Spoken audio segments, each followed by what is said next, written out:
What's up, my fellow cufflinks? This is Jaleel Shacklz, your advice guru, and today is going to be tips on how to control your anger. Now, my background just changed because my sister's in the other room and I definitely want to respect her space.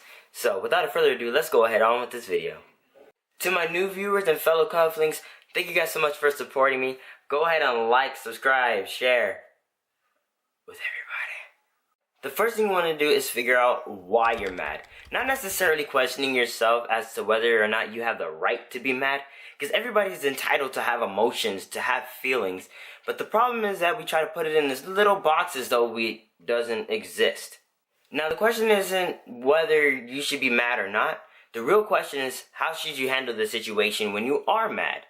Now, one of the things cliche to say is find a best friend that you could confide in, that you can actually talk to and share your secrets with. And be sure that they can actually hold a secret. Because a lot of the times, especially in this day and era, the only way two people can hold a secret is if one of them's dead. Now, that doesn't mean tell all your problems to this one person, and that's the only thing you guys eventually have in common. And if you feel that you're the person that's venting way too much, or your friend is starting to feel some type of way towards you, my second option is to do a journal. I mean, let's just face it. A lot of the times when we're angry, more than likely it's our fault, but we don't want to admit that it's our fault. So we'll kind of change the way things happen when we tell our best friends so that they're more on our side so that we can feel it in that moment. So it's better to just tell it in a journal, then that way you don't have to change up the story. And I know that most people don't trust journals because, oh my gosh, what if somebody finds it? What if somebody reads it? Well, for one, you could type it up and put a password on it. You could also get a diary with a lock on it.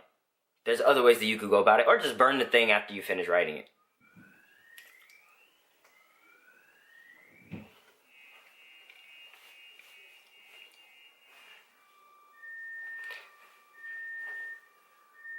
Don't ride on emotions. I know at the time that it may sound good that you did what you did, but in the long run it ends up hurting somebody.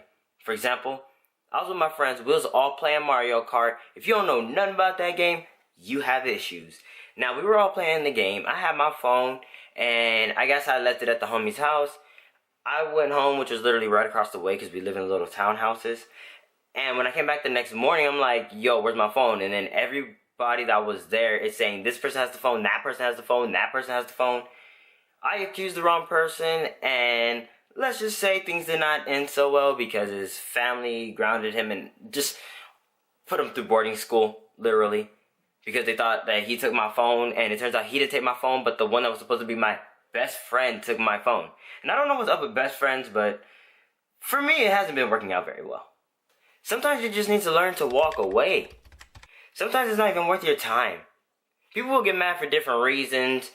One thing I learned in life, you can never make everybody happy. At least all at the same time anyways.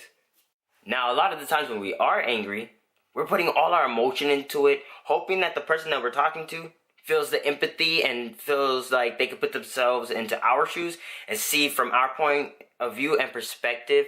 But if they're not getting the point, you might as well just walk away because it's a waste of energy.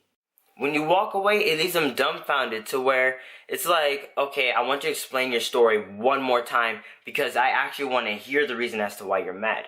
Now, I'm not saying just go walk away from any argument that you have. No, you need to learn how to have a conversation with people and get your point across without all this. Learn to distract yourself, whether it's, breath intake. Do things that will humble yourself, that will calm down the levels of your anger. Like eating pizza, going to a movies, freaking eating ice cream. Haagen-Dazs. Now, I hope you guys like this video. This is Jaleel Shacklz, your advice guru. If you see some of your friends angry and you just feel like they are just being way too much, give them a Snickers bar because sometimes they're not the same when they're hungry. You guys have a great day. Jaleel Shacklz. Check out my other video. Deuces.